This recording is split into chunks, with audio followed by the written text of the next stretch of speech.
எந்த மாதிரி ஆலயங்களுக்கு செல்லணும்? சூரியனுக்கென்று பார்த்தீங்கன்னா, பஞ்ச பாஸ்கர திருத்தலம் என்று இருக்கிறது. சூரியனுக்குன்னே 5 திருத்தலம். நீங்க கூகுள்ல பஞ்ச பாஸ்கர திருத்தலம் அப்படின்னு டைப் பண்ணாலே வரும். இந்த பஞ்ச பாஸ்கர திருத்தலத்த நாம இந்த சித்திரை மாதத்துல வழிபாடு செய்வது நல்லது. யாருக்கெல்லாம் புகழ் வேண்டுமோ, யாருக்கெல்லாம் நீண்ட ஆயுள் வேண்டுமோ, யாருக்கெல்லாம் உயர்ந்த மனிதர்களுடைய அருள் கிடைக்க வேண்டுமோ, ஆதரவு கிடைக்க வேண்டுமோ, அவர்கள் எல்லாம் இந்த பஞ்ச பாஸ்கர திருத்தலத்தை நாம சித்திரை மாதத்துல வழிபாடு செய்யறது ரொம்ப ரொம்ப நல்லது. நல்லது. அது மட்டும் அல்லாது அப்பா அம்மாவுடைய பிதுர் சாபம் இருக்கும் இல்லையா, ஆமா. அந்த சாபத்தை போக்கக்கூடிய மாதமாக இதை நம்ம எடுத்துக்கலாம். யாரெல்லாம் ஒரு பாழடைந்த சிவாலயத்தை புதுப்பித்து மின் விளக்கு அப்படின்னு சொல்கிறோம் இல்லையா, அந்த ஒளி அமைப்பகம் சவுண்டு சிஸ்டமும் மின் விளக்கு சிஸ்டமும் யார் வைத்து தரார்களோ இவர்களுக்கு நல்ல புத்திர பேரு உண்டாகும்.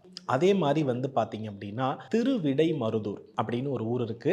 இது பஞ்சகாசியில் ஒரு திருத்தலம். இந்த திருத்தலத்திற்கு செல்பவர்களுடைய வாழ்க்கையில எல்லா சாப பாவங்களும் விமோக்ஷனம் அடையும்.